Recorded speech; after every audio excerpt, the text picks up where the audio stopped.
Bəzi mövzular var, o mövzular, məsələn, bu mövzu kimi. Mən yenə də təkrarlayıram. Bu mövzu, mən danışmıram cahillərdən. Söhbət əhlüsünnədən gedir. Təsəvvür edin, söhbət gedir hətta əhlüsünnə alimlərindən bu məsələləri başa düşməkdə xəta edənlər olub, xüsusən mütəəxxirlərdən. Və bunu sələfə nisbət edənlər olub. Etiqad edənlər olub ki, sələf də belə etiqad edir. Bayaq qeydlədiyim umurciyələrin etiqad etdiyi kimi. Aydındır. Ona görə bəzi o incə məsələlər var, onları düzgün bilmək, düzgün anlamaq lazımdır ki, düzgün. Nə insan bu hədislər ilə, çünki sən fikir ver, bu vaid dəlilləri ki var, yəni bu hədislərə fikir verin, yanaşmada biz mütəşəddid olsaq, biraz şiddətli yanaşsaq, xavarizlərin düşdüyü problemə düşəcək. Amma bununla kifayətlənmək olmur. Sən bu hədislərə indi mütəsahil, yəni səhlənkar yanaşsan, bu dəfə də murciyələrin düşdüyü problemi düşəcəksən. Elə əslində bu firqələrə fikir versəz, qədəri cəbri, xarici murci, rafizi nasibi, bir-birlərinə əks olan firqələrdir. Çünki əslində bu firqələr elə bir-birlərinə əks olaraq ortaya çıxıblar. Yəni, xavariclər çıxıb, necə? Bu hədisləri səhv anlayıblar, ayaqları sürüşüblər, düşüblər bu bidətə. Sonra da bir tayfa çıxıb. O tayfa çıxıb, niyyətləri xavaricləri rədd vermək olub. Rədd verib özləri başqa bidətə düşüblər. İrca bidətinə. Aydın oldu necədir? Bütün firqələr belədir. Məsələn, qədər məsələsində bir firqə gəlib olub qədəri inkar edib, biri gəlib qədəri isbatda elə xuluv edib ki, insanın iradəsini inkar edib. Əhl-i Beyt mövzusunda biri gəlib, nasibilər Əhl-i Beyti söyüb, Əhl-i Beyti sövməyi ibadət sayıb. Rafislər də gəlib Əhl-i Beytə ibadət etməyi ibadət sayıb. Elə bilib ki, Əhl-i Beytə ibadət etmək Allaha yaxınlaşdıran əməllərdəndir, yəni şirk. Və belə, ona görə bu hədislər, yəni vaid dəlilləri elə dəlillərdir ki, yəni orada elə incə nüanslar var ki, o məsələləri dəqiq bilməsən, Allah qorusun, biraz şiddətli olsa, xavariclərin biraz səhlənkarlıq olsa, murciyələrin düşdüyü problemə düşə bilərik. Ona görə əhlüsünnə bu cür məsələləri sələfə qaytardığına görə məsələdə nə quluf etməyib, nə də məsələyə səhlənkar yanaşmayıb. İslam digər firqələr, İslam digər dinlər arasında vasat olduğu kimi əhlüsünnədə digər firqələr arasında vasatdır. Bismillah, velhamdülillah, və salatu və selamu alə Rasulillah, əmmə ba'd. Esselamu aleykum və rahmetullahi və barakatuhu. Və sonra İmam Əhməd rahiməhullah növbəti qayda olaraq deyir ki, وَالنِّفَاقُ هُوَ الْكُفْرُ أَنْ يَكْفُرَ بِاللّٰهِ وَيَعْبُدَ غَيْرَهُ وَيُظْهِرَ الْإِسْلَامِ فِي الْعَلَانِيَةِ مِثْلُ الْمُنَافِقِينَ الَّذِينَ كَانُوا عَلَى عَهْدِ رَسُولِ اللّٰهِ صَلَّى اللّٰهُ عَلَيْهِ وَسَلَّمْ. İmam Əhməd rahiməhullah növbəti qayda olaraq nifaq və küfr barədə danışır. Nifaqın və küfrün növləri barədə. Və qeyd edir ki, və ya işarə edir ki, nifaq iki növdür. Onlardan birisi böyük nifaq, bir də kiçik nifaq. Necə ki, küfr də iki növdür və şirk də iki növdür İslam şəriətində. Var böyük şirk və kiçik şirk, böyük küfür, kiçik küfür. Və necə ki, asiliklər də, yəni küfür olmayan, şirk olmayan asiliklər də belədir.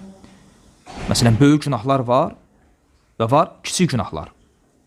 Və təbii ki, buna hamısına şəriət dəlilləri dəlalət edib.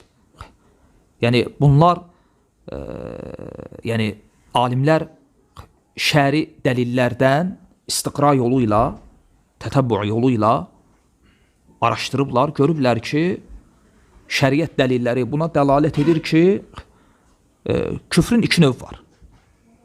Və bəzi dəlillərdə, bəzi ayələrdə, bəzi hədislərdə varid olan küfrün böyük növünə aiddir və bəzi dəlillərdə varid olan küfr və ya nifaq və ya şirkin, nifaqın və küfrün kiçik olan növünə aiddir. Və İmam Əhməd rahimehullah birinci böyük nifaqdan başlayır və deyir ki, ən-nifaqu huvəl kufr. Nifaq nədir? Küfrün özüdür. Münafiqlik elə kafirliyin özüdür. Ən yəkfura billah və ya'buda qeyrə. Yəni, Allahı inkar etmək və Allahdan qeyrisinə ibadət etmək. Yəni, biz nifaq deyəndə bunu nəzərdə tuturuq. İslam şəriətində nifaq deyəndə əsl olan budur. Nədir? Yəni, küfür. Kiçik küfür yoxsa böyük küfür? Böyük küfür. Münafiqlik budur. O nədir? Allah Azza və Cəlləni inkar etmək və ya Allahdan qeyrisinə ibadət etmək. Qısa olaraq, yuzhirul İslam fil alaniyə. Zahirdə özünü müsəlman kimi göstərir.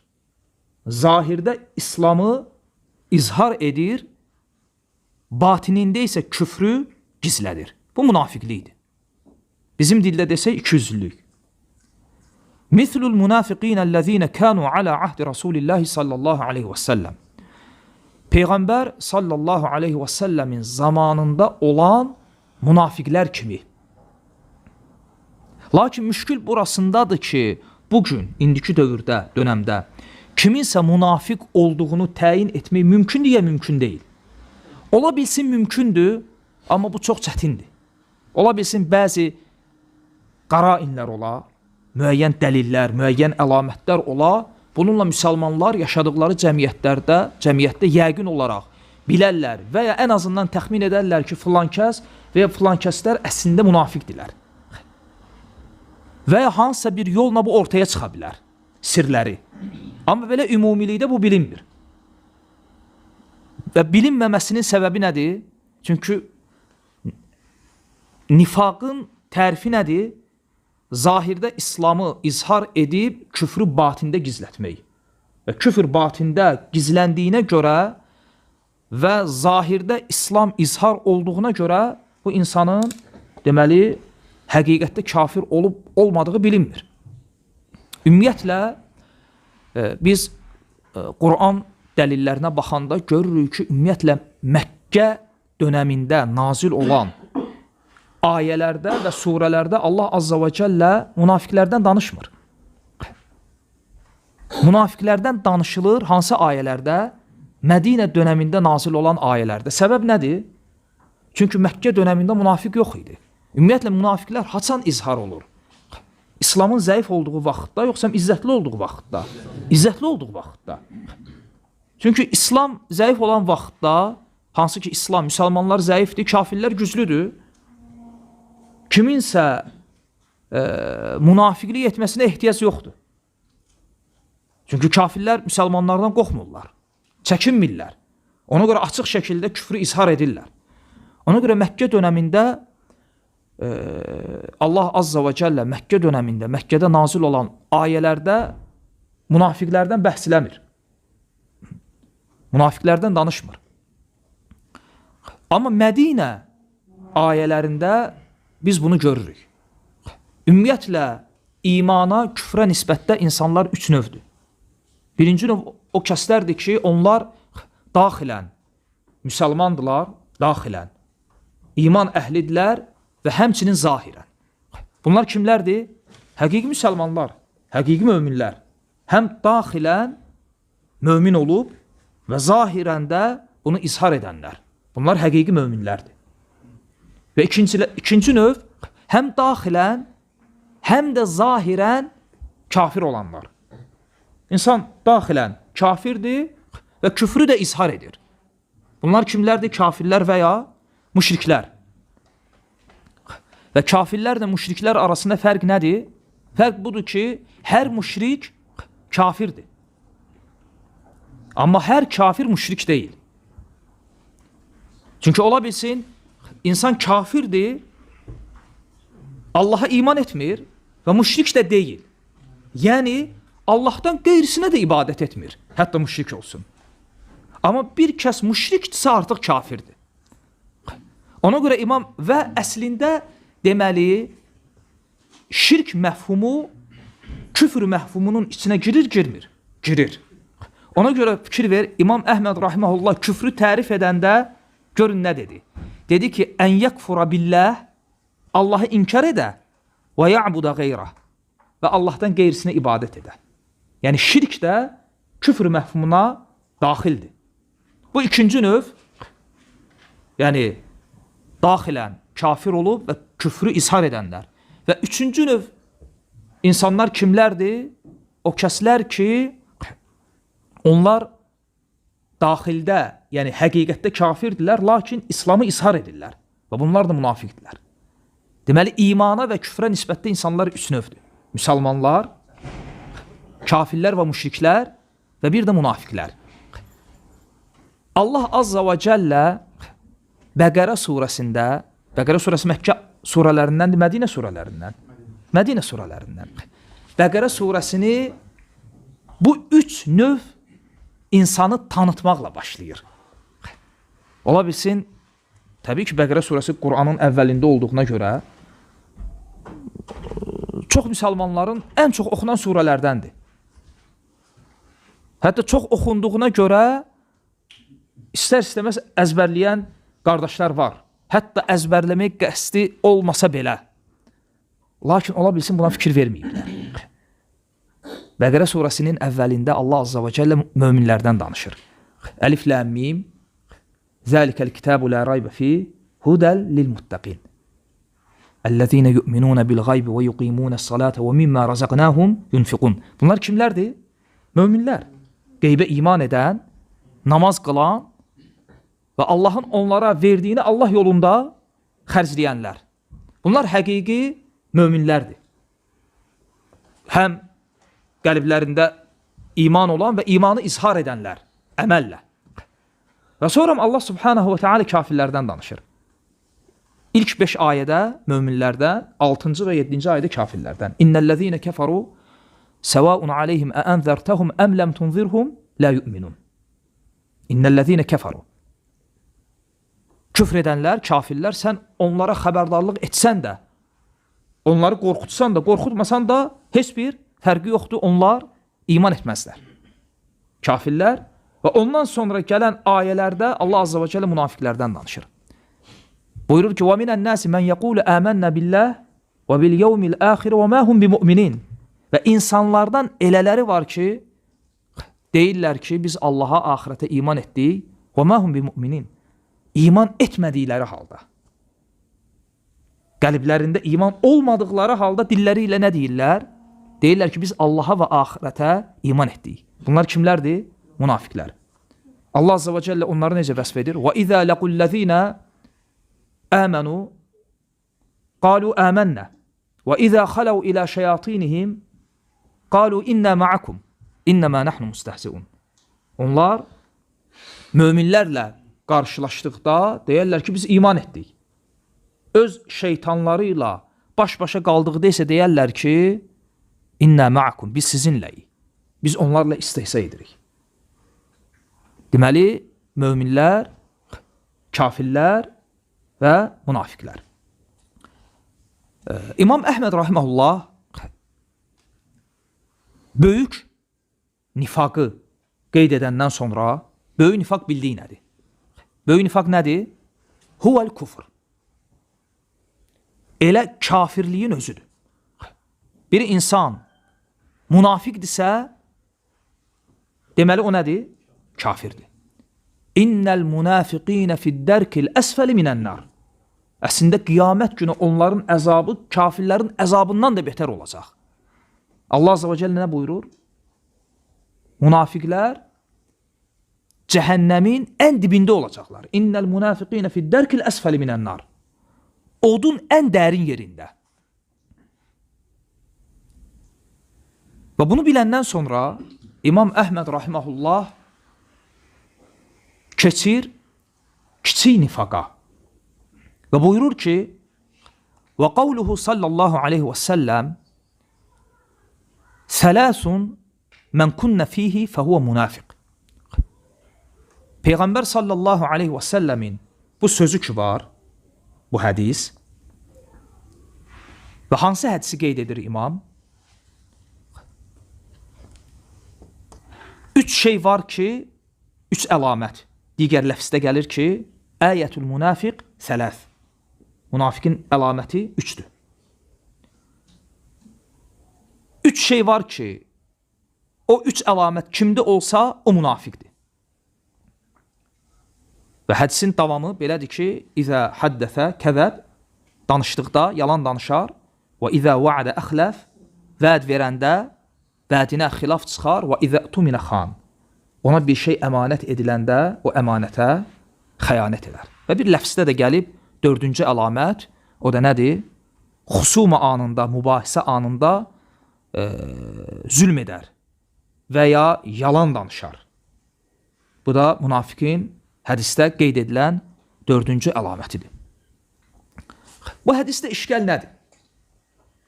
Xüsusən dərsin bu yerindən sonrakilərə diqqətlə qulaq asın. Burada işgal budur ki, hədisdə Peyğəmbər sallallahu aleyhi və səlləm buyurur ki, Sələsun mən kunnə fihi fəhuvə münafiq. Üç şey var ki, yəni o kimdə olsa o nədir? Münafiqdir. Bu hədisləri necə başa düşək?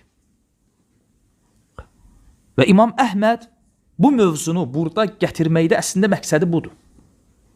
Çünki bu mövzu, yəni İmam Əhmədin burada məqsədi, bu mövzunu burada gətirməkdə məqsədi ikidir. Mövzu genişdir, çox danışmaq olar. Lakin bizə düşən nədir? İmam Əhməd rahiməhullahın gətirdiyi məsələləri şərh eləmək və muradını çatdırmaq. Ki, burada bunu nə üçün gətirib? Məqsədi ikidir. Onlardan birincisi budur ki, İmam Əhməd bəyan etmək istəyir ki, bu növ, yəni nifaq, küfür, şirk, bunlar iki növdür. Var böyük, var kiçik. Bunu qayda olaraq biləndən sonra ikinci məsələ gəlir, əsas işgal, o aradan qalxır. O da nədir? Zahirində küfrə, şirkə, nifaqa və ya nəfyül imən, imansızlığa, imanın inkarına dəlalət edən hədisləri biz necə başa düşməliyik? Ona görə İmam Əhməd bu məsələni burada gətirir. Çünki bu məsələdə bir çox insanların ayağı sürüşüb. Həm İmam Əhmədin zamanında, həm də ondan qabaq ki, dövrlərdə. Elə murciyələrin və xavariclərin azmalarına səbəb olan, xüsusən də xavariclərdə mu'təzilənin səbəblərdən birisi bu qəbildən olan naslardır, ayə və hədislər. Və İmam Əhməd rahiməhullah bu hədisi gətirəndən sonra ki, üç bu əlamət kimdə olsa, o münafiqdir. Buyurur ki, hədə alət təqlid. Bu və ya bu qəbildən olan hədislər çəkindirmək babında təşdid və tərhib, insanları bu əməldən, bu feildən çəkindirmək babında bu mənada deyilmiş sözdür. Yoxsa bu hədisin mənası bu deyil ki, kim yalan danışsa və ya əmanətə xəyanət etsə və ya söz verib vədinə xilaf çıxsa o dindən çıxır. Necə ki, xavariclərlə mu'təzilə bunu deyib. Bax, bəzən qardaşlarda sual ortaya çıxır ki, bu firqələrin əmələ gəlməsinə səbəb nədir? Cavab. Firqələrin əmələ gəlməsinə səbəb, əsas səbəb onların Qur'an və sünnəni düzgün anlamamaları, Qur'an və sünnənin nassını sələfə qaytarmamalardır. Səbəb budur. Bidət firqələrinin çıxmasına səbəb bu olub. Həmçinin burada bir fayda da var, o da nədir? Fayda da budur ki, biz bu cür dəlilləri, bu cür məsələləri oxuyandan, biləndən sonra bilirik ki, bidət əhli dəlilsiz danışmayıb. Biz danışmırıq gətirdikləri dəlil yerindədir ya yox. Gətirdikləri dəlil mötəbərdir ya yox. Biz bundan danışmırıq. Biz bundan danışırıq ki, bidət əhli danışanda və ya qurduqları etiqadları əslində dəlil üzərində qurulub ya yox. Dəlil üzərində qurulub. Bu bizə hansı faydanı verir? O faydanı verir ki, hansısa bir bidətçi, zəlalət əhli sənə dəlil gətirəndə bu səni çaşdırmasın. Və ya eşidəndə ki, kimsə dəlillə danışır, bu səni çaşdırmasın. Çünki iblis nə dəlillə danışırdı. Münafiqlər də dəlillə danışırdılar. Və həmçinin bidət əhli də. Və xavariclərin, mu'təzilərin, o kəslər ki, onlar deyirdilər ki, böyük günah sahibi, onların etiqadı nə idi? Böyük günah sahibi kafirdir. Yəni bir insan böyük günah işləyir və dindən çıxır. Yaxşı deyirsən, ya mu'təzili, ya xarici, dəlilin nədir? Deyir, Allah Rasulunun sözləri. Peyğəmbər sallallahu aleyhi və səlləm deməyib ki, 3 şey var, kimdə olsa o münafiqdir və salam. Əgər yalan danışırsa, əmanətə xəyanət edirsə, söz verib sözündə durmuşsa, deməli münafiqdir. Və biz də bilirik, bu əməllər əslində böyük günahlardır ya yox. Deməli, böyük günah insanı dindən çıxartdı ya yox. Dindən çıxartdı. Bunun etiqadına görə. Və İmam Əhməd rahimehullah buna rədd verir. Deyir ki, həzə alət təqlid. Bu babda, bu qəbildən gələn hədislər ki var və ya ayələr, bunlar təqlid, yəni tərhib, yəni çəkindirmək babından deyilmiş sözlərdir. Yəni Allah Resulü sallallahu aleyhi və səlləm deyir ki, münafiqin 3 dənə əlaməti var. Yəni insan, müsəlman qorxmalıdır, yalan danışan qorxmalıdır, əmanətə xəyanət edən, söz verib, sözündə durmayan qorxmalıdır ki, bu əməllər bir gün gəlib onu Allah qorusun, həqiqi, qəlbi, etiqadı nifaqa aparıb çıxara bilər. Ona görə Allah Rasulü bunu münafiqliyin əlaməti olaraq qeyd edib. Lakin işgəl bununla bitmir. Fikir verin, İmam Əhməd rahimehullah nə deyir? Deyir ki, həzə alət təqlid, bu qəbildən olan hədislər çəkindirmək babından deyilmiş sözlərdir. Necə ki, İmam Tirmizi rahimehullah Sünənində bir hədisi oxuyanda gördüm. Bəzi hədis alimlərində var bu. Xüsusən İmam Tirmizidə, Abu Davudda, Sünənlərində hədisləri qeyd edəndən sonra o hədislə əlaqəli hər hansısa bir fayda varsa, onu qeyd edir. Bir cümlə ilə, 2 cümlə ilə qeyd edir. Və kim arrafa, kahinə, falçının yanına gedərsə, o Muhammədə nazil olanı inkar etmiş olur. Bu hədisi qeyd edəndən sonra İmam Tirmizi rahimehullah deyir ki, və innəmə ma'na hədəl hədis ində əhlil ilmi alət təqlid. Elm əhlinin yanında bu qəbildən olan hədislərin mənası təqliddir, tərhib, təşdiddir. Yəni, insanları çəkindirmək babından deyilmiş sözdür. Lakin görün, bunu qeyd edəndən sonra məsələ buna bitmir. Bayaq dediyim kimi. İmam Əhməd rahimehullah nə deyir? Deyir ki, Narvihə kəmə cəət və lə nufassiruhə. Biz bu qəbildən olan hədisləri rəvayət edirik, kəmə cəət, bizə gəldiyi kimi. Necə gəlib bizə çatıb bu hədislər, o cürdə rəvayət edirik. Və bu hədisləri təvil etmirik. İşgəl buradadır ki, İmam Əhməd burada nəyi qəsd edir? Və sələfdən bəzilərindən, məsələn, Sufyan Əth-Thawridən, rahiməhullahdan və digərlərindən həmçinin Əbu Ubeyd Əl-Qasim İbn Səlləm rahimehullah, birazdan onun kitabından oxuyacağıq. Və bu alim İmam Əhməd rahimehullahdan da qabaq yaşayıb. Bu Kitabul İmandır. İman barədə yazdığı kitabı. Və Əbu Ubeyd Əl-Qasim İbn Səlləm rahimehullah o alimlərdən olub ki, sələfdən bəzi alimlər deyəndə ki, Əl-Məzahibul Ərba'a və ya Əl-Əimmətul Ərba'a, 4 imam kimlərdir? Əbu Hanifə, Şafi, Məlik, Əhməd. Bəziləri deyirdilər ki, Məlik, Şafi, Əhməd, Əbu Ubeyd və ya Əbu Hanifə, Əbu Ubeyd, Məlik, Şafi. Sadəcə olaraq məzhəbi tələbələri tərəfindən tam tədvin edilib, qorunmadığına görə tam bizə gəlib çatmayıb. Və iman barədə həm xavariclərə, həm murciyələrə rədd olaraq yazdığı kitabdır. Kitabul İman. İmam Əhməd rahimehullahdan qabaq yaşayıb. O da bu məsələni kitabında danışanda qeyd edir ki,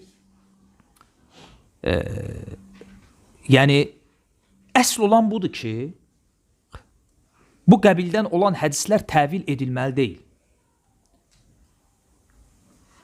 Və bir çox sələfdən varid olub ki, bu qəbildən olan hədislər barədə belə deyiblər. Deyiblər ki, biz bu hədisləri oxuyuruq, iman edirik və beləcə də üzərindən kesib gedirik. Təvilinə getmədən, təfsir etmədən. Bu bizə nəyi xatırladır? Sələfin Allahın ad və sifətləri barədə dediyi sözü. Xatırladır, xatırlatmır. Sələf Allahın ad və sifətləri barədə nə deyir? Deyir ki, oxuyuruq, iman edirik, onun dəlalət etdiyi mənaya, lakin onu təfsir etmirik. Yəni, ona keyfiyyət vermirik. Yəni, sələfin Allahın ad və sifətlərinə dəlalət edən ayə və hədislərə qarşı mövqeyi necə olubsa, vaid nasları ki var, bunlar hamısı vaid naslarıdır. Təhdid naslarıdır. Vaid naslarına da yanaşması belə olub. Və əhl-i sünnədə əsl olan budur. Əsl olan nədir? Əhl-i sünnədə əsl olan budur ki, vaid nasları ki var, biz bunları təvil etmirik. Necə var, elə də qəbul edirik. Elə də rəvayət edirik. Əsl olan budur. Yəni, əsl olan, yəni necə? Yəni, demək ki, biz deyirik ki, yalan danışan münafiqdir. Bəli. Biz etiqad olaraq, qayda olaraq bilsək də ki, o bu əməli ilə dindən çıxmayıb. Amma ədəb babından, həmçinin nasdan kənara çıxmamaq üçün, həmçinin sələfə tabi olmaq yönündən deyirik ki, yalan danışan münafiqdir. Nasda necə gəlib, elə də deyirik. Vədə xilaf çıxan münafiqdir. Həm də burada fayda nədir? Bunu eşidən qoy özünü yığışdırsın. Əsl budur ki, təvilləmirik. Deyirik ki, mən tərəkə salə fəqət kəfar. Kim namazı tərk elədi, o küfr etdi. Və ya o kafirdir. Belə deyirik namaz qılmayana, yoxsa namaz qılmayana gəlib deyirik ki, mən qalə la iləhə illallah dəxələl cənnə, kim la iləhə illallah desə daxil olar cənnətə. Namaz qılmayana hansını deyirik? Bunu deyirik, bunu deyirik. Məsələ aydındır. Ona görə vaid naslarında bu qəbildən olan hədislər ki var, bu cür hədislərdə əsl olan budur. Təvil etməmək. Çünki biz bunları təvilləsək, etiqad olaraq bilirik, qayda olaraq bilirik. Küfrün, şirkin, nifaqın, bidətin və bidət olmayan digər asiliklərin 2 növ var. Böyük və kiçik. Və bilirik ki, bu qəbildən olan hədislər təhdid babında deyilib. Lakin buna rəğmən yenə də biz deyirik ki, əsl olan budur ki, bu hədislər necə varid olub, elə də etiqad edir, insanlara da elə çatdırırıq. bu hədisləri. Ona görə bir nəfər Abdurrahman Avzai rahimehullaha tabiinlərin imamlarından olub, ona gəlib sual verir ki, ya imam, məzə təqul fi misli hədihil əhadis? Bu cür hədislər barədə nə deyirsən? Və bəzi hədisləri qeyd edir. Leysə minnə mən lətəməl xudud və şəqqəl cüyub, üzünə döyən, yaxasını cıran bizdən deyil. Bizdən deyil, yəni müsəlman deyil. Hədisin zahiri budur. Və leysə minnə mən ləm yuvaqqir kəbirənə, böyüklərimizə hörmət etməyən bizdən deyil. Yəni müsəlman deyil. Həmin o sual verən İmam Avzai'dən bunu soruşur. Ki deyir, yəni bu hədislərin zahiri bizə nəyi göstərir? Yəni kim bunu etsə o müsəlman deyil, yəni bizdən deyilsə, bu ümmətdən, deməli budur. Deyir, bu hədislər barədə nə deyirsən? Bu hədisləri necə başa düşək? İmam rahmehullah görün nə deyir? Deyir ki, minallahil ilm və aləl rasulul bələğ və aleynət təslim. Və qayda budur. Əsl olan qayda budur. Yəni bu Allahdandır. Və Peyğəmbər sallallahu aleyhi və səlləmin üzərinə vacib olan nə idi? Allahdan olan bu əmanəti insanlara çatdırmaq. Çatdırdı, çatdırmadı. Nəyi çatdırdı? Çatdırdı ki, yalan danışan münafiqdir. Çatdırdı ki, böyüklərə hörmət etməyən bizdən deyil. Çatdırdı ya yox. Və aleynət təslim. Bizə düşən də bu şeylərin keyfiyyətini araşdırmamaqdır. Nə eləməkdir? Bu şeylərə təslim olmaqdır. Olduğu kimi qəbul etməkdir. Əsl olan budur. Nə üçün deyirik biz əsl olan budur? Çünki əslə xilaf da var. Əsl olan qayda bu olsa da, lakin ola bilər, hansısa bir bidətçi, bir xarici, bir mu'təzili, bu dəlillərlə bizim qabağımıza çıxsa, yəni bir növ bizi bu hədisləri təvil etməyə məcbur etsə, o halda təvil edirik. Başa salırıq ki, bu hədisin mənası budur, bu hədisin mənası budur, bunun mənası budur. Çünki biz onsuz da əsli etibarı ilə etiqad edirik ki, bu hədislər çəkindirmək babından, təşdid babından deyilib. Yoxsa kim bunu etsə dindən çıxmır. Aydın oldu?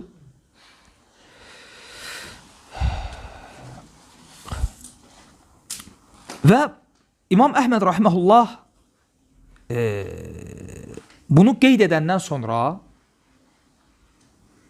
digər hədislərə keçir. Hansı ki, o hədislər kiçik küfrə dəlalət edən hədislərdir. Və ya əməli küfrə. Və İmam Əhməd bu hədisləri bir-bir qeyd edir və deyir ki, bu hədislərin hamısı eyni ilə kimdə 3 əlamət olsa, o münafiqdir, hədisinin hökmündədir.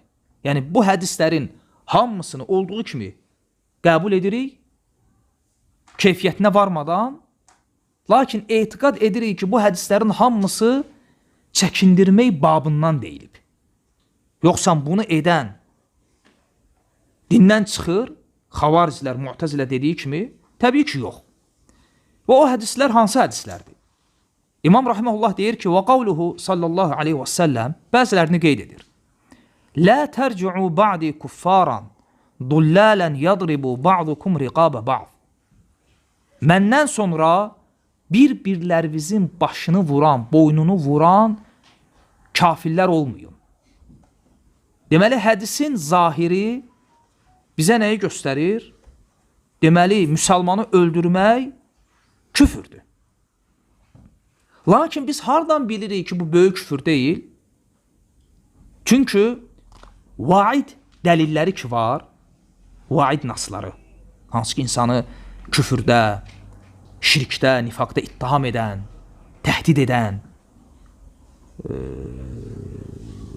cəhənnəmlə qorxudan bu vaid dəlilləri ki var, onlar iki növdür. Bir var mutlaq, bir var müqayyəd. Ola bilsin, bəzi hədislərdə mütləq gəlib, məsələn bu cür. Amma bəzi hədislərdə o açıqlanıb. Ona görə İmam Əhməd rahimehullah bu hədisləri qeyd edəndən sonra deyəcək ki, وَلَا نُفَسِّرْ هَذِهِ الْأَحَادِيثِ إِلَّا بِمِثْلِ مَا جَاءَتْ. Bu hədisləri bu qəbildən olan digər hədislərlə izah edirik. Yoxsa batil təvillərlə yox. Və biz hardan bilirik ki, burada qeyd edilən ümumiyyətlə kiçik küfürdür, digər dəlillərlə. Allah Azze ve Celle buyurur ki, وَاِنْ طَائِفَتَانِ مِنَ الْمُؤْمِنِينَ اقْتَتَلُوا فَأَصْلِحُوا بَيْنَهُمَا. Möminlərdən iki dəstə bir-birləri ilə savaşsalar, nə edin? Onları islah edin. Və sonraki ayədə اِنَّمَا الْمُؤْمِنُونَ اِخْوَى. Möminlər qardaşdılar. Deməli, Allah Azze ve Celle bir-birlərinə qılınc qaldıran iki dəstəyə də mömin dedi, demədi. Mömin dedi. Hədis deyir ki, məndən sonra bir-birimizin boynunu vuran kafirlər olmuyor. Deməli, bu iki hədisi bir yerdə ələ alanda biz nəyi başa düşürük? Deməli, hədisdə qeyd edilən küfür böyük küfür deyil, kiçik küfürdür. Yəni, etiqadi küfür deyil, əməli küfürdür. Və sonra İmam Əhməd başqa hədisi qeyd edir və deyir ki, həmçinin bu hədis kimi İzəltəqəl musliməni bisəyfeyhimə fəl-qatilu vəl-məqtulu fin-nar. İki müsəlman qılıncları ilə üz-üzə gəlsə, qarşılaşsa, öldürən də, öldürülən də cəhənnəmdədir. Vaid hədisidir. Və başqa hədisdə Allah Rasulü buyurur ki, İmam sonra bu hədisi qeyd edir. Sibabul muslim fusuq və qitaluhu kufur. Müsəlmanı sövmək fasiqlik və onu öldürmək nədir? Küfürdür. Burada da gəldi ki, müsəlmanı öldürmək küfürdür. Həmçinin bu hədisdə, bundan qabaqki dərslərdə qeyd etmişdik, səhv etmirəmsə, fayda üçün burada da təkrar edək. Bu hədisdə həmçinin bizim üçün hansı fayda var? Sibabul muslim fusuq və qitaluhu kufur. Müsəlmanı sövmək fasiqlik, onu öldürmək küfürdür.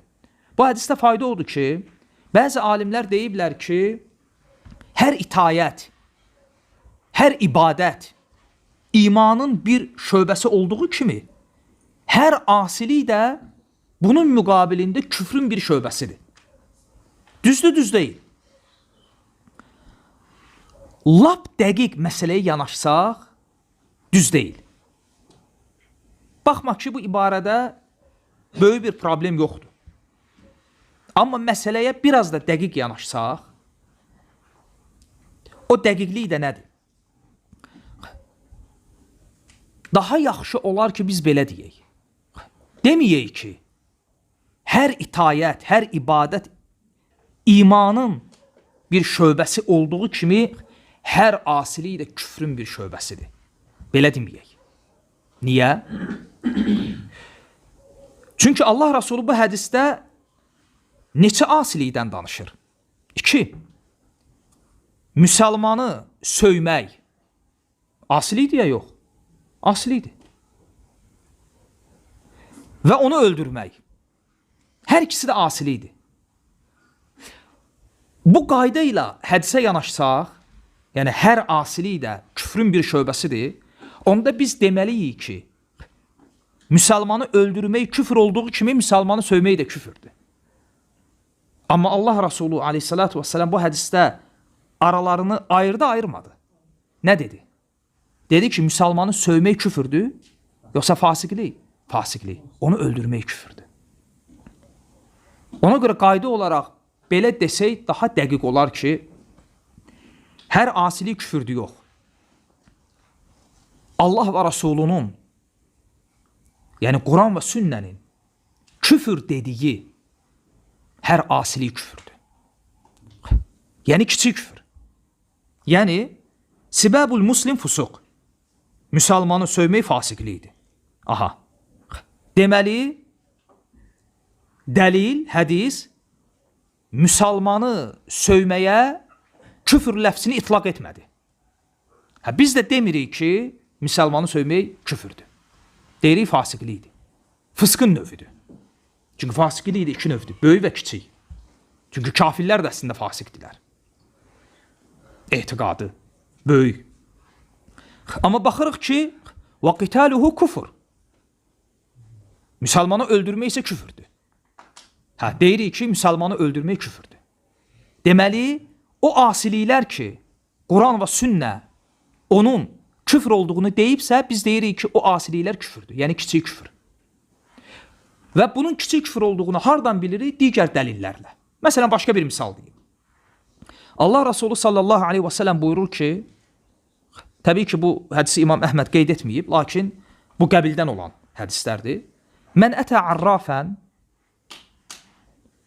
fəsaddəqəhu, kim bir arrafa, kahinə, falçıya gedər və onu təsdiqləyərsə, fəqad kəfərə bimə unzilə alə Muhammed sallallahu aleyhi və səlləm. Artıq Muhammədə nazil olanı inkar etmiş olur. Yəni Quranı. Küfürdür, küfür deyil.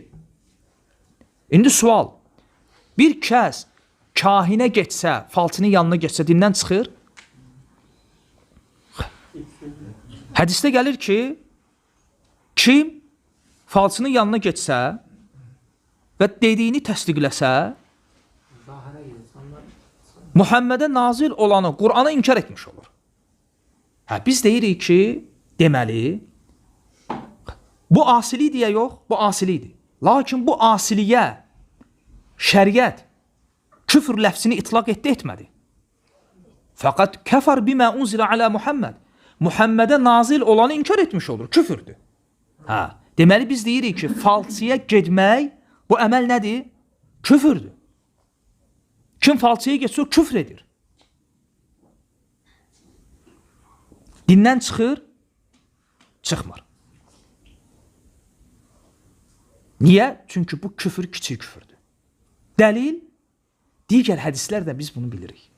Başqa hədisdə Allah Resulü aleyhissalatü vesselam buyurur ki, mən ətə arrafən əv kəhinən. Kim bir kahinin, falçının və bir cadukarın yanına gedərsə, fəsələhu an şey, fəsaddəqəhu və ondan bir şey barədə soruşarsa və dediyini təsdiqləyərsə, fələm tuqbəl ləhu salatun 40 yevmən. Onun 40 gün namazı qəbul olunmaz. Əgər bu dindən çıxsaydı, namazın qəbul olunub olunmamasından danışmağın yeri var idi. Deməli, bu hədis dəlildir ki, çünki bu adam 40 gün keçəndən sonra namazları qəbul olunacaq, olunmayacaq. Yəni, bu hədislə belədir. Deməli, təhdid neçə gün üçün gəlib? 40 gün. Deməli, bu hədis dəlildir ki, bu küfür böyük küfür deyil. Bu kiçik küfürdür. İndi sual buradadır ki, böyük küfür ola bilər, ola bilər. Amma bu sualın yeridir burada, yeri deyil. Çünki mövzu bu deyil. Çünki ona qalsa, digər küfür olmayan asiliklər ki var, onlar da sual verilsə ki, insan dindən çıxara bilər, bəli, çıxara bilər. Təkrar deyirəm. Biri sual versə ki, bu kiçik küfürlər var. Məsələn, mən hələfə bi qeyrillə fəqəd əşrək. Kim Allahdan qeyrisinə and içsə, artıq nə edib? Şirk edib. Kim Allahdan qeyrisinə and içsə. Deməli, Allahdan qeyrisinə and içmək, demək ki, qənd haqqı, düyü haqqı, bu şirkdir ya yox? Şirkdir. Böyük şirkdir, kiçik. Dindən çıxar. İndi bir sual versə ki, yaxşı, Allahdan qeyrisinə and içmək insan dindən çıxara bilər və kahinin yanına getmək insan dindən çıxara bilər. Cavab budur ki, çıxara bilər. Baxır, o hansı etiqadla and içir? Hansı etiqadla kahinin yanına gedir? Fikir ver, hansı etiqadla? Deməli, əslində onu dindən çıxaran o mücərrəd olaraq əməlin özü yox, etiqad oldu. Bu sualın burada ona görə yeri deyil ki. Çünki buna qalsa heç küfür və şirk olmayan digər asiliklər ki var, onlar da insan dinindən çıxara bilər. Yəni bu sualı orada da verə bilərik. Məsələn,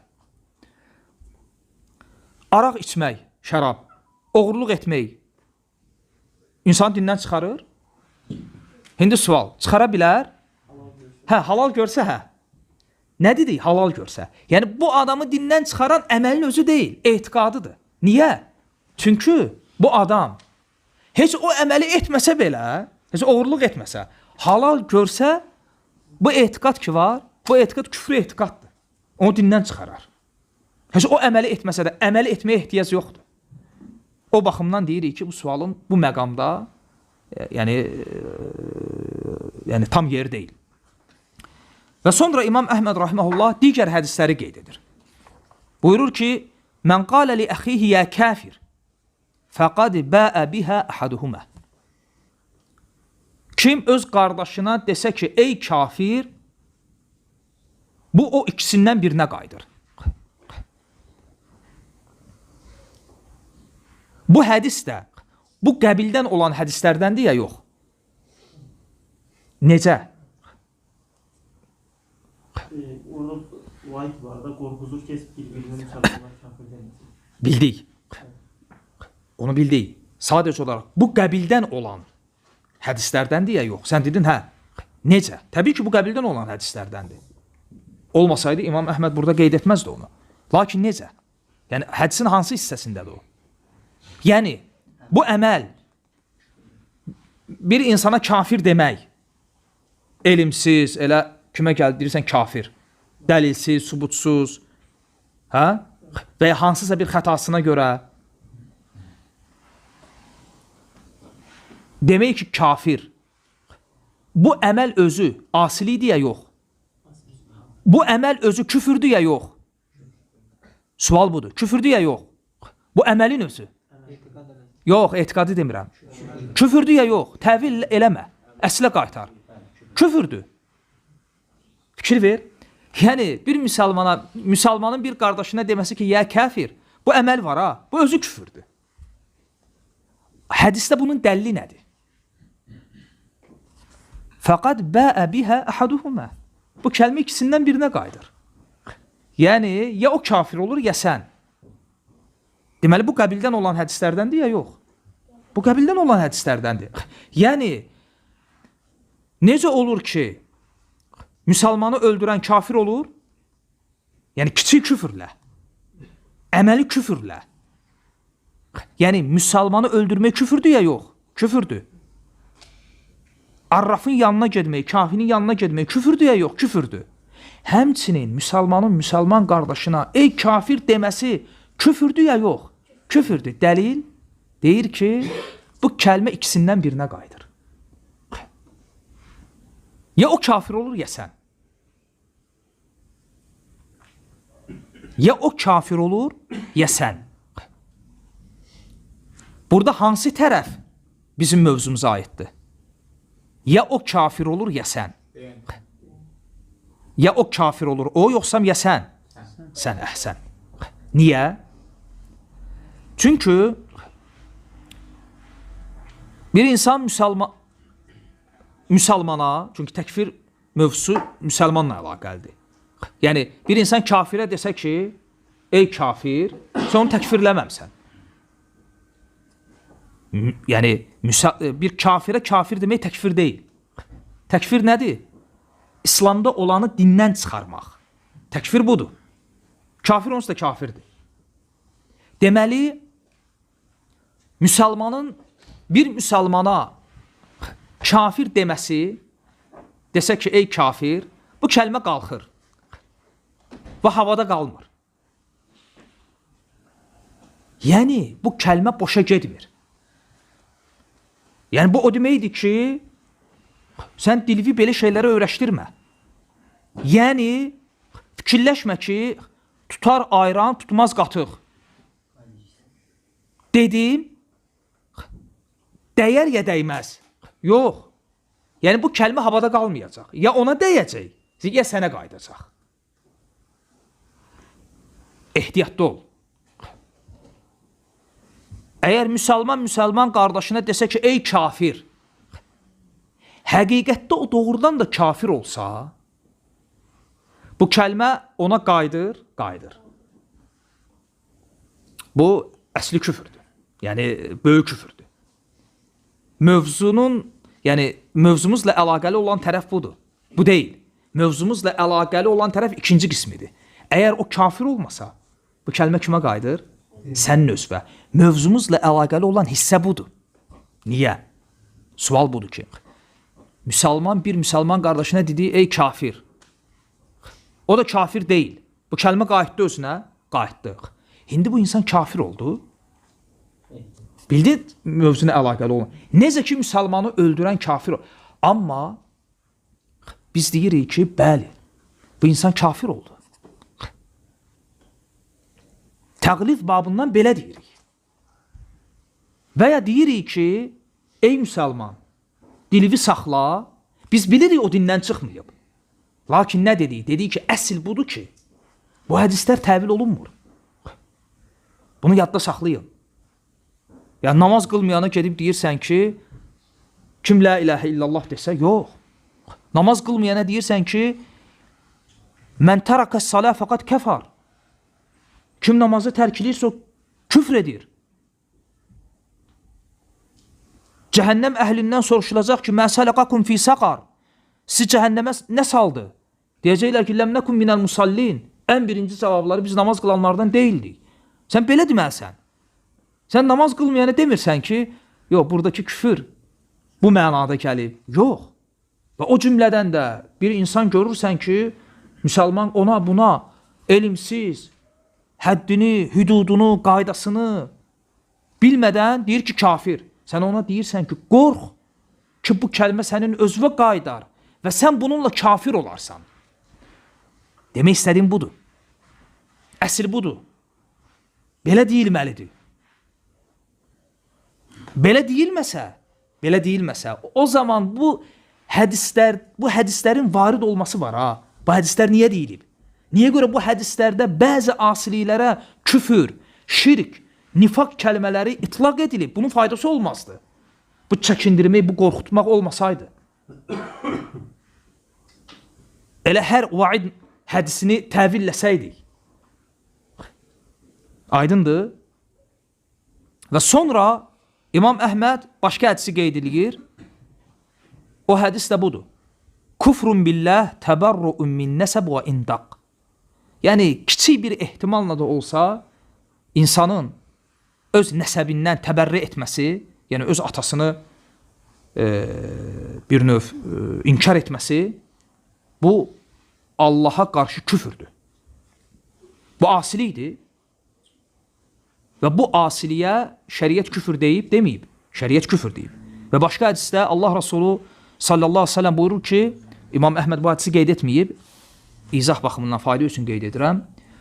Mən idda'a ilə qeyri əbi, kim atasından qeyrisini iddia etsə, atasından qeyrisini, və huvə ya'ləm ənəhu qeyru əbi, və o bilir ki, o onun atası deyil. Fəl cənnətu aleyhi haram. Cənnət ona haramdır. Vaid dəllidir. Cənnət ona haramdır. Və İmam Əhməd rahiməhullah bu hədisləri qeyd edəndən sonra deyir ki, və nəhvu hədihil əhadis mimmə qad sahə və hufiz.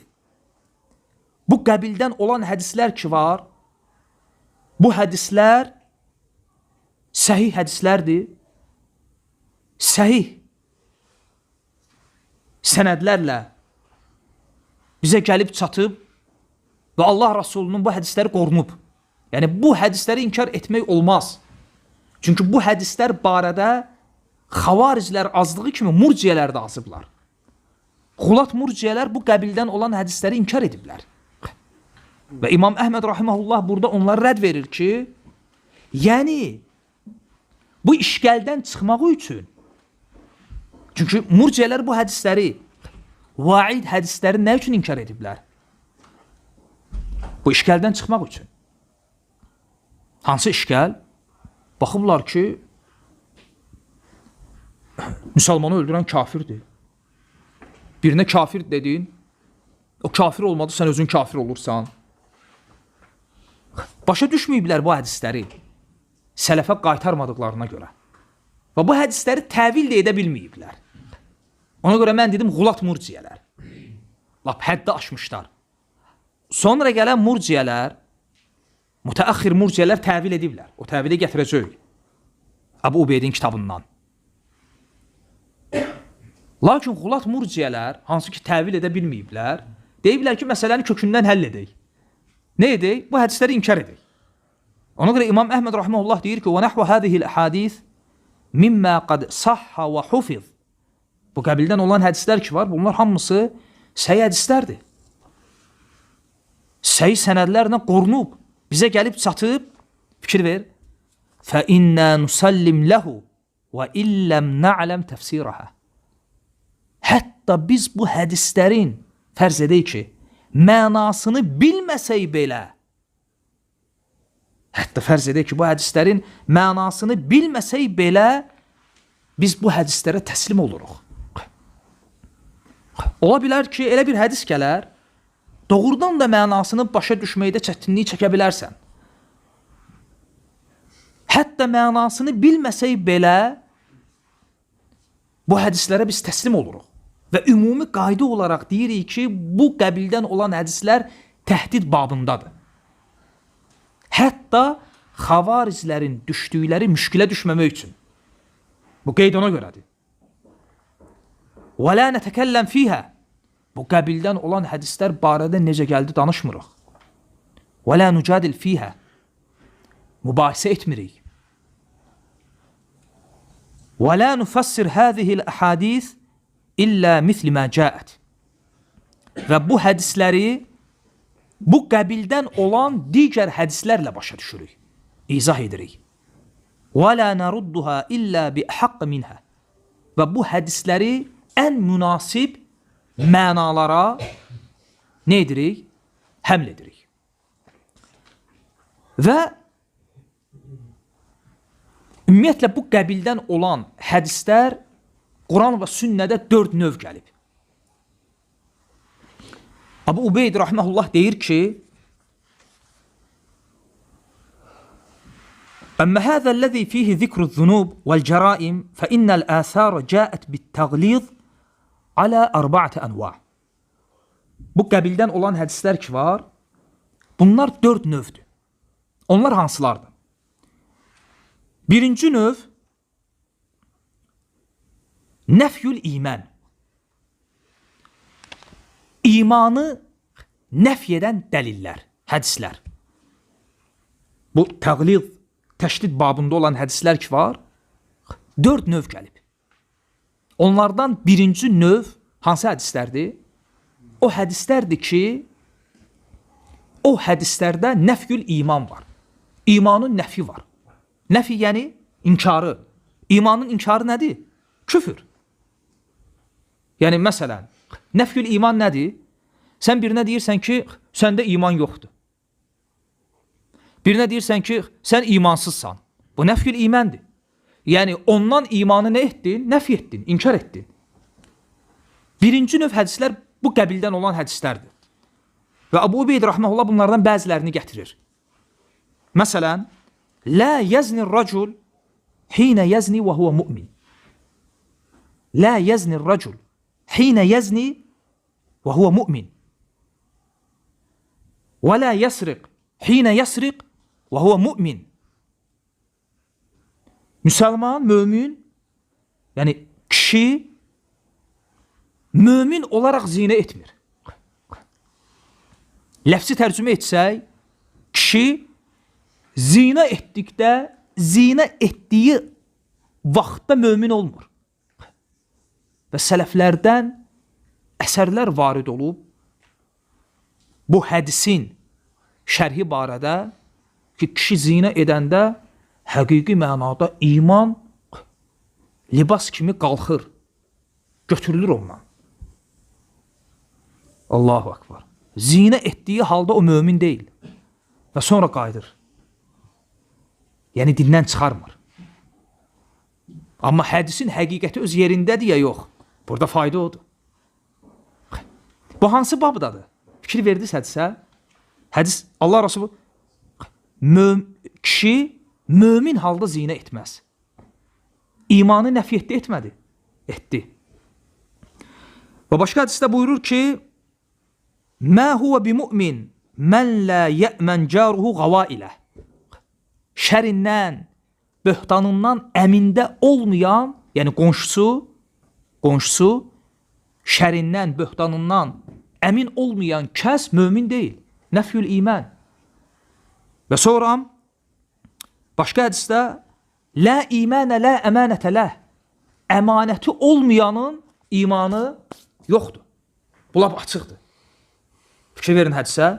La imanə la əmanətə ləh. Əmanəti olmayanın, güvəni olmayanın. Bir insan ki, əmin insan deyil. Bu insanın Allah Resulü aleyhissalatü vesselam buyurur ki, la iman. Bunun imanı yoxdur. İman nəfi edildi, edilmədi. İman nəfi edildi. Bu birinci qəbildən olan hədislərdir. Və ikinci qəbildən olan hədislər bəraət yönündən gələn hədislərdir. Yəni, kim belə-belə etsə bizdən deyil. Kim belə-belə etsə bu ümmətdən deyil. Kim belə etsə bu ümmətdən deyil, yəni müsəlman deyil də.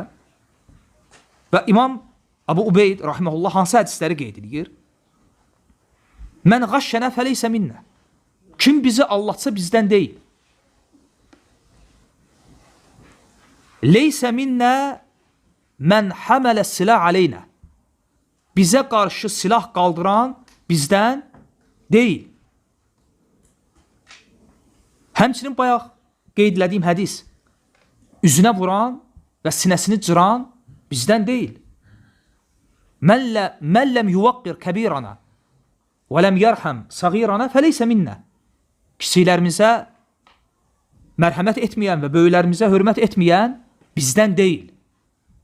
Və ikinci növ hədislər və üçüncü növ hədislər o hədislərdir ki, fihi təsmiyyətül küfür. Orada bu əməli edənə küfrün itlaqı var. Yəni, kim belə-belə etsə küfr edir. Kim belə-belə etsə o kafirdir. Bu hədisləri qeyd etməyə ehtiyac yoxdur. Çünki İmam Əhməd rahiməhullahın gətirdiyi hədislər elə bu qəbildən olan hədislərdir. Məsələn, müsəlmanı öldürmək küfürdür. Və dördüncü növ fihi zikru şirk. O əməllər, o asiliklər ki, orada şirkin zikri var. Məsələn, ət-tiyaratu şirk. Uğursuzluğa inanmaq nədir? Şirkdir. Mən hələfə bi qeyrillah fəqat əşrak.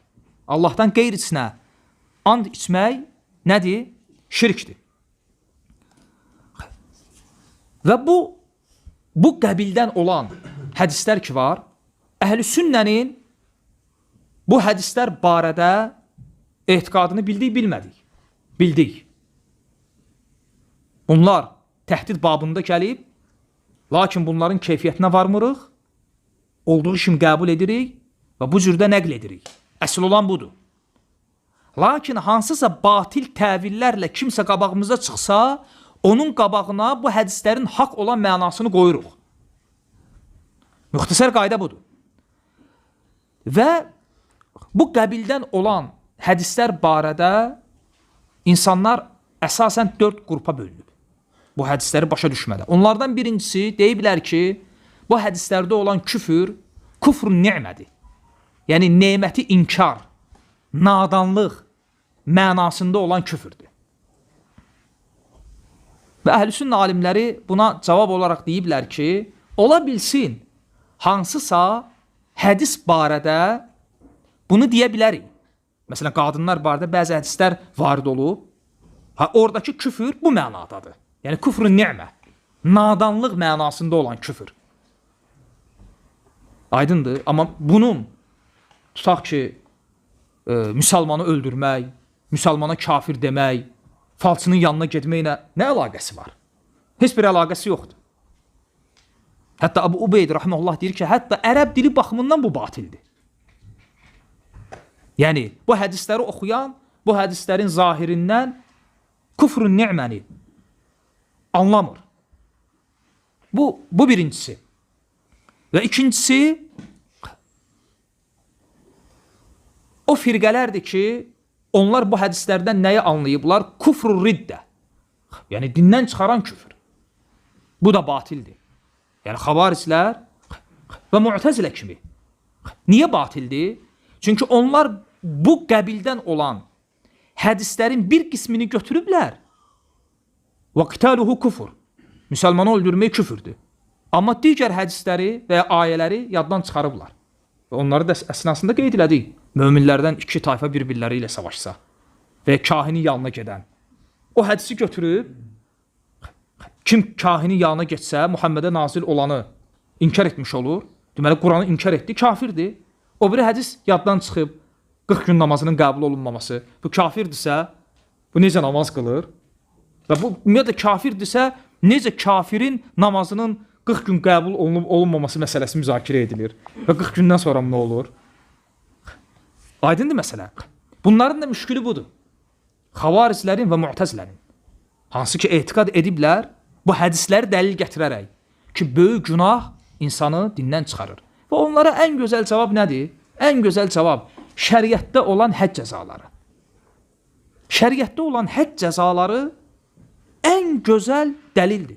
Hətta arada mən fikirləşirəm ki, bu mutaqaddim, bu xavariclərin babaları, əsli olan, bunlar necə bu işgələ düşüblər?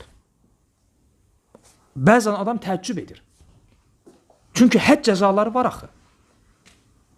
Həcc cəzalarının tətbiqi, təyini ki var, bu açıq aydın rədd onlara. Hansı yönlə? Kim deyər? Günahı silimizlə. Yox. Yox, o yöndən yox. Yəni, həcc cəzalarının, biz deyirik ki, şəriətdə həcc cəzaları var, yoxdur, var. Bu necə dəlildir ki? Yəni, həcc cəzalarının olması elə xavariclərin, Mu'təzilən bu etiqadını darmadağın edir. Böyük günah sahibi dindən çıxır, etiqadını dağıldır. Necə? Oğrunun həcc cəzası nədir? Ha, bu kafirçisi öldürülməlidir. Bunun əli niyə kəsilir? Aydındır? Və bu kimi. Və üçüncü dəstə o dəstələrdir ki, onlar bu hədislərin hamısını nə ediblər? Rədd ediblər. Onu da bayaq qeyd elədik. Qulat murciyələr. Bu işgəldən çıxa bilməyiblər. Bu hədisləri hamısını rədd ediblər. Bunlara da cavab qısadır. Cavab nədir? Bu hədislər İmam Əhməd Rahiməhullah dediyi kimi bu hədislər sabitdir. Səhih sənədlərlə və tavatürən varid olub. Tavatürən. Fikir verin, 4 növ küfrün zikri, şirkin zikri, bəraət babında və nəfyül iman babında gələn naslardır. Toplasan bəlkə 100-ə yaxın qabaq və hədis çıxacaq. Hansını inkar edəcəksən? Və dördüncü növ, buna diqqətləyin. Əbu Ubeyd Rahmanullah deyir ki, və bu hədislərə yanaşmada ayağı sürüşənlərdən bir qismi də bunlardır. Kimlər? O kəslər ki, deyiblər ki, biz bu hədisləri təğlid, təşdid, təhdidə həml edirik. Axı biz dedik axı əhlüsünnəyə görə, elə Əbu Ubeydin özünə görə bu hədislər təğlidə həml edilir, edilmir. Dəlil, elə Əbu Ubeyd özü rahmehullah bu 4 növü qeyd etməmişdən qabaq dedi ki, فَإِنَّ الْآثَارِ جَاءَتْ بِالتَّغْلِظ Təhdid babında, yəni çəkindirmək babında gələn bu hədislər ki var 4 növdür. Özü bunu deyib. Bunu deyəndən sonra deyir ki, bu hədisləri başa düşmədə 4 qrup insan çaşıb, onlardan da birisi budur ki, o kəslər ki deyiblər, biz bu hədisləri həml edirik nəyə? Təhdidə. Deyirik, bu hədislər təhdid babında deyilib. Bu necə olacaq? Hə. Deməli, məsələ budur ki, bu hədisləri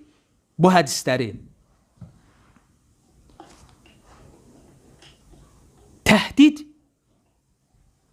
mənasına həml edən insanlar 2 növdür.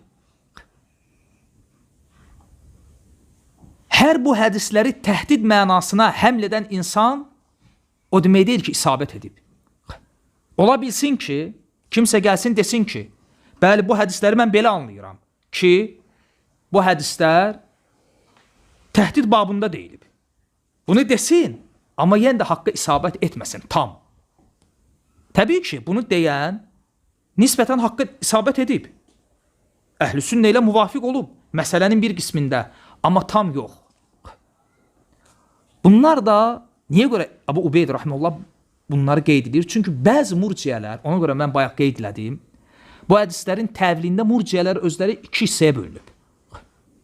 Xulat murciyələr ümumiyyətlə bu hədisləri inkar ediblər. Sonraki murciyələr bu hədisləri təvil ediblər.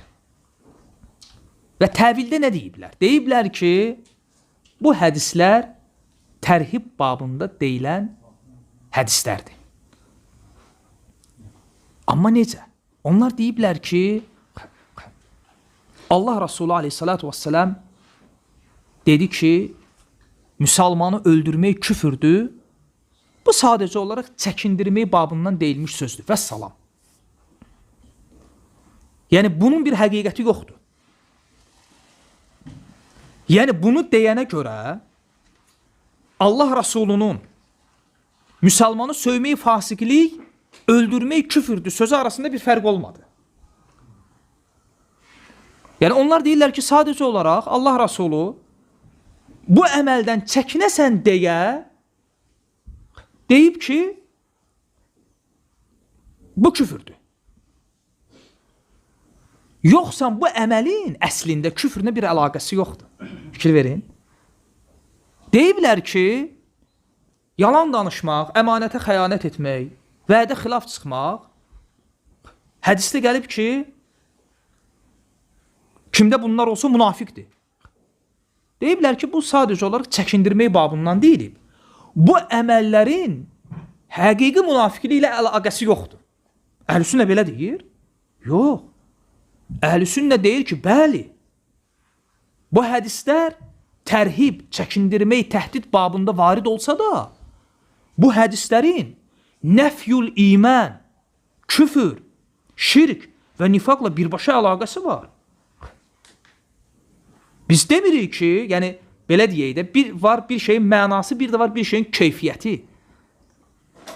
Əhl-i sünnə bu hədislərin həm mənasını isbat edir, həm də dəlalət elədiyi həqiqət nədir onu. Və deyir ki, bəli, bu hədislər təhdid babında varid olsa da, bu hədislərin imansızlıqla, münafiqliklə, küfr və şirklə birbaşa əlaqəsi var. Və o əlaqə nədir? Onu Əbu Ubeyd rahmehullah qeyd edir. Və görün nə deyir? Deyir ki,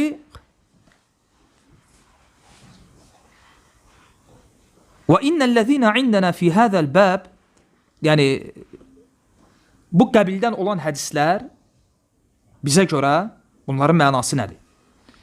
Ennel maasi və zunub, asiliklər la tuzilu imanən, imanı aradan qaldırmır. Fikir verin. Asiliklər imanı aradan qaldırır, qaldırmır. Burada söhbət nədən gedir? Nəfyül iman. Nəfyül iman, yəni kim belə-belə etsə onun imanı yoxdur. Bu babda varid olan hədisləri şərh edərkən deyir. Deyir ki, bu asiliklər imanın əslini aparmır. Və la tucibu kufran. Həmçinin insanı dindən çıxarıb kafir etmir. Və lakinnəhə, və əlaqə budur. İmansızlıqla küfrün olan əlaqəsi budur. Hansı ki, murciyələr bunu qəbul etməyiblər. Və bu nöqtədə əhl-i sünnə ilə ayrılıblar. Buyurur ki, وَلَكِنَّهَا اِنَّمَا تَنْفِي مِنَ الْاِيمَانِ حَقِيقَتَهُ وَاِخْلَاسَهُ. Lakin bu cür əməllər imanın əslini aradan qaldırmasa da imanın həqiqətini və imanın kamilliyini aradan qaldırır. Ona görə biz murciyələr kimi demirik ki, ümmətin fasiqinin imanı ilə abidinin imanı eynidir. Fasiqin imanı ilə Cəbrailin imanı, imanın əslində eynidir. Yox.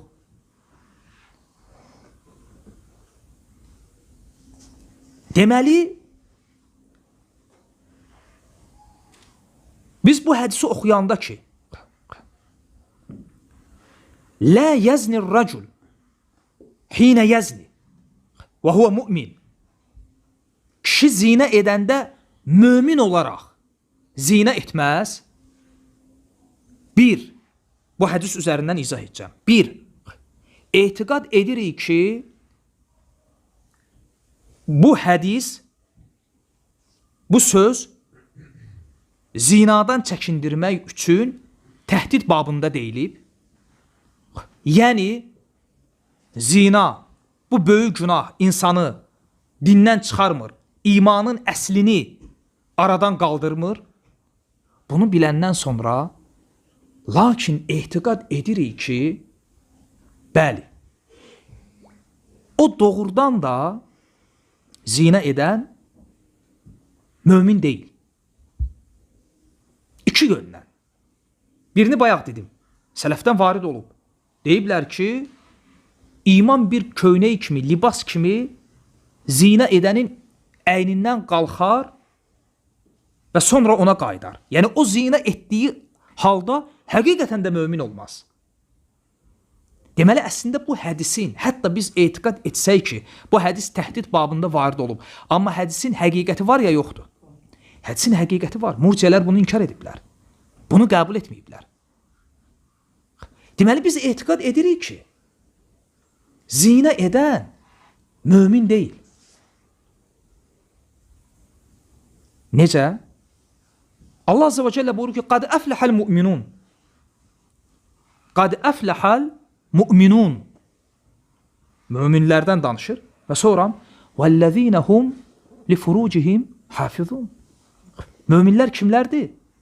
O kəslər ki, öz övrətlərini qoruyarlar. Mömin budur. Hədisi qoyduq kənara, ayə ilə danışırıq. Qad əfləhəl müminun. Və sonra Allah Azza və Cəllə bu möminlərin, həqiqi möminlərin vəsiflərini gətirir. Və onlardan biri nədir? Onun özünü, öz övrətini qoruması. Deməli, qorumasa, zinə etsə, bu vəsf ondan götürüldü, götürülmədi. Götürüldü, hədis də onu deyir. Deməli, hədis təhdid babında varid olsa da həqiqəti var ya yoxdur? Həqiqəti var. Həqiqəti nədir? İmam Əbu Cəfər Muhammed ibn Ali. Kimdir bu?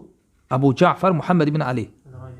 Yox, Əbu Cəfər. Cəfərin atası Muhammed Əl-Baqir ibn Ali.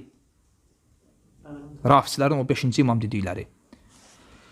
Deməli, bir gün biri gəlib ondan bu hədis barədə soruşur. Ki, kişi mömin halda zinə etməz. Bu necə olur? İmam Muhammed, Əbu Cəfər rahiməhullah,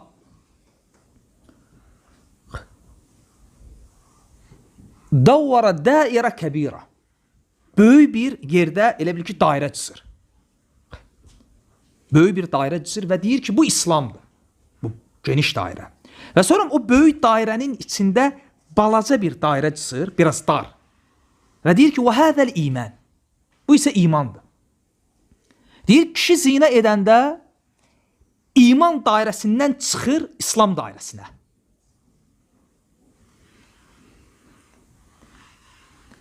Deməli, bu hədisin həqiqəti oldu, olmadı? Həqiqəti oldu. Yəni, deməli, zinə edən həqiqətən də iman dairəsindən çıxdı, çıxmadı? Çıxdı. Kafir oldu. Niyə? Çünki iman dairəsindən, dar dairədən çıxıb küfrə düşmədi. Daha geniş olan dairədə hələm qalıb. O da hansı dairədir? İslam dairəsi. Deməli, bu hədislər təhdid babında varid olsa da bu hədislərin həqiqəti var. Mən bunu dönə-dönə təkrar edirəm. Çünki bu məsələlər çox önəmlidir. Hətta mütəəxxir, özünü əhl-i sünnətə nisbət edən nərin bəzilərinin ayağı bu hədisləri başa düşməkdə yəni sürüşüb. Hətta özünü elmə nisbət edənlər belə. Hətta özünü elmə nisbət edənlər belə bu hədisləri anlamada bəzən görürsən ki, murciyələrə müvafiq olublar. Deyiblər ki, bu hədislər təhdid babında varid olub və bununla kifayətləniblər. Və məsələnin həqiqəti qalıb bir kənarda.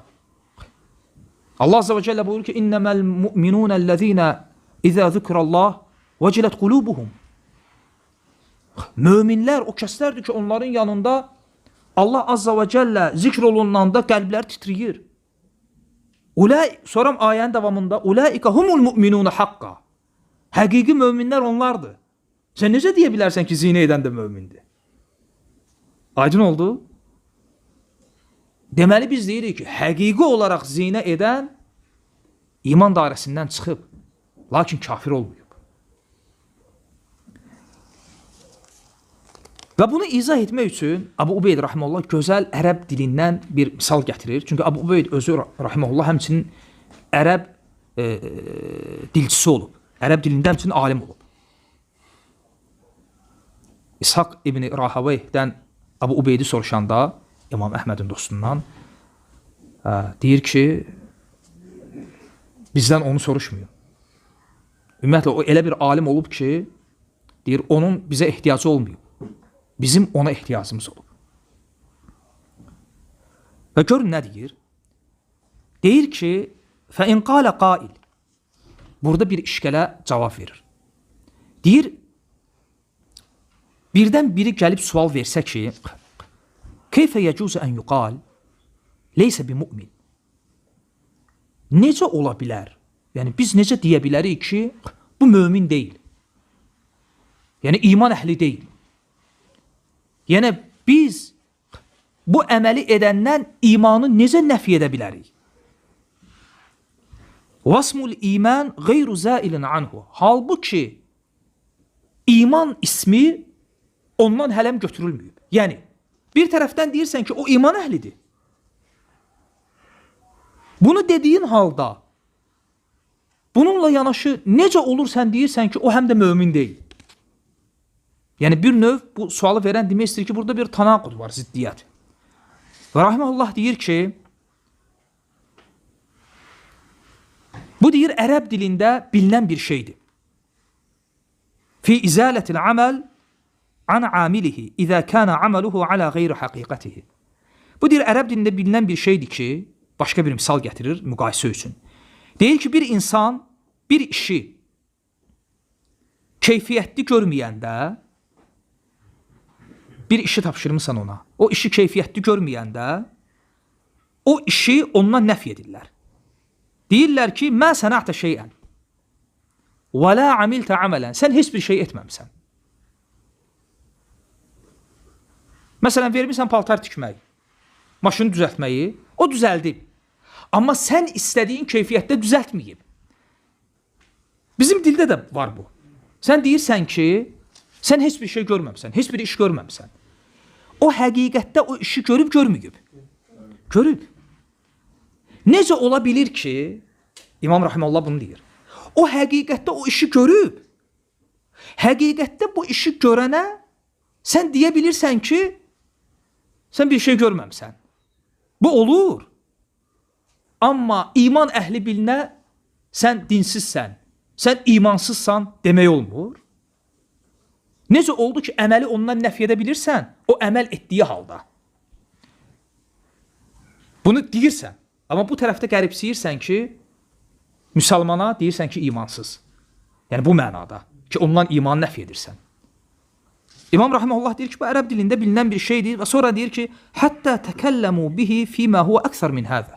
Hətta deyir ki, ərəblər bundan betər şey deyiblər. Nəyi?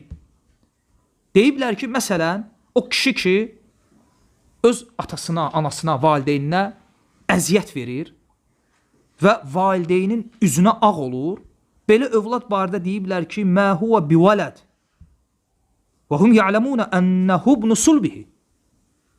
Deyiblər ki, sən onun övladı deyilsən. Bilə-bilə ki, doğrudan da onun övladıdır. Necə bizdə deyilər, belə övlad olar, belə övlad olmaz. Deməli, sən övladlığı, yəni bir növ o insanın ataya nisbətini nəfi etdin, etmədin? Etdin. Bilə-bilə ki, onun övladıdır. Və bu cür. Və sonra o hədislər ki var, kim belə-belə etsə bizdən deyil. Sufyan İbn Uyeynə rahimehullahdan bu hədisin təvilində belə bir söz gəlib. Kim belə-belə etsə bizdən deyil, yəni leysə mislənə. Yəni bizim kimi deyil. Abu Ubeyd deyir ki, baxma ki, bu təvil böyük bir imamdan varid olsa da, deyir, mən bunu qəbul eləmirəm. Çünki bundan belə başa düşülür ki, yəni, kim belə-belə etsə, bizdən deyil.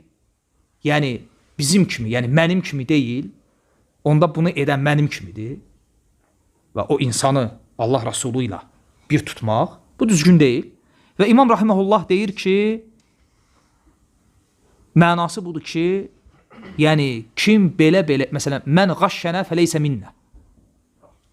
Bizi aldadan bizdən deyil, yəni bizə itayət edən deyil. Bizim şəriətimizin üzərində deyil. Bizə tabi olan deyil. Bizə boyun əyən deyil. Ərəb dilində var bu. Ki, bunu müxtəsər edirsən, deyirsən ki, fəleysə minnə. Yəni bizdən deyil. Bütün bunlar kimləri rəddir?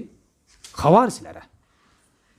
Və həmçinin o hədislər ki var, o hədislərdə gəlib ki, kim belə-belə etsə, münafiqdir, kafirdir. Deyir ki, İnnəmə vücuhuha ennəhə minəl əxlaq və sunənilləti aleyhəl kuffar vəl müşrikun. Bu hədislərin mənası odur ki, yəni bu əməllər ki var, bu əməllər kafirlərin, münafiqlərin və müşriklərin əməldir. Onların adətidir, onların əxlaqıdır. Ona görə bu əməllər kimə nisbət edilib? Kafir, yəni kafirlərə və müşriklərə. Ona görə deyilib ki, kim belə-belə desə, kafir olar. Yəni, müsəlmanı öldürməsi İslami əməl deyil. Bu əslində kafirlərə, müşriklərə xas olan əməl olub. Onlar bir-birlərini öldürüblər. Niyə? Çünki onlar üçün bu mənim qardaşımdır. Onun malı, qanı haramdır deyən bir anlayış olmayıb. Onlar üçün əsas olan nə olub? Dünya malı, keçici. Bunu əldə etmək üçün öz doğma qardaşını da öldürüb. Deməli, bir insanın doğma qardaşını öldürməsi bu əsli etibarıyla müşriklərin, kafirlərin adətidir ya yox. Onların adətidir. Ona görə Peyğəmbər sallallahu aleyhi və səlləm bunu küfrə nisbət edib.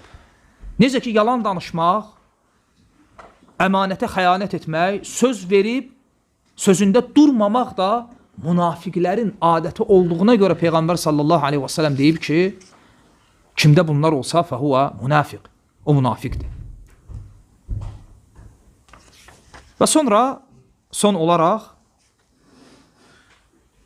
yaxşı bir misal gətirir və deyir ki, وَأَمَّا الْفُرْقَانُ الشَّاهِدِ عَلَيْهِ فِي التَّنْزِيلِ və deyir ki, bunu izah edən qaymaq dəlillərdən birisi Qur'andan hansı ayəni gətirir? وَمَنْ لَمْ يَحْكُمْ بِمَا أَنْزَلَ اللّٰهِ فَأُولَٰئِكَ هُمُ الْكَافِرُونَ Allahın nazil etdikləri ilə hökm verməyənlər, onlar kafirlərdirlər. Deməli, Allah Azza və Cəllə ayədə Allahın nazil etdikləri ilə hökm verməyənləri nə adlandırdı? Kafir. Və biz də deyirik, Allah Azza və Cəllənin nazil etdikləri ilə hökm verməyənlər kafirdirlər. Lakin necə? Və qalə İbn Abbas radiyallahu anhuma leysə bi kufrin yanqulu anil millə. İnsanı dindən çıxaran küfür deyil. Və başqa ləfsdə gəlir ki, bu küfür leysə kəmən kəfərə billəh vəl mələikə vəl rusul vəl yevmil əxir. Bu küfür Allahı, mələkləri, axirəti inkar etmək növündən olan küfür deyil. Və qalə Ata ibn Əbi Rabah rahiməhullah kufrun dunə kufur. Bu küfürsüz küfürdür. Yəni insanı dindən çıxarmayan küfür. Deməli biz bu ayəni sələfə qaytaranda bilirik ki, bu ayədə nəzərdə tutulan küfür hansı növ küfürdür? İnsanı dindən çıxaran Böyük küfür, yoxsa kiçik küfür? Kiçik küfür. Və sonra görün bayaq Əbu Ubeyd rahmeullah nə dedi? Nə üçün burada küfür ləfsi gəlib? Çünki Allah azza və cəllənin nazil etdiyi hökmlərdən üz çevirib. Cahiliyyət qanunları ilə hökm vermək əslində müşriklərin və kafirlərin adəti olub olmayıb. Buna görə Allah subhanahu və teala bu əməlin özünü küfrə nisbət edib və edənləri də kafir adlandırıb.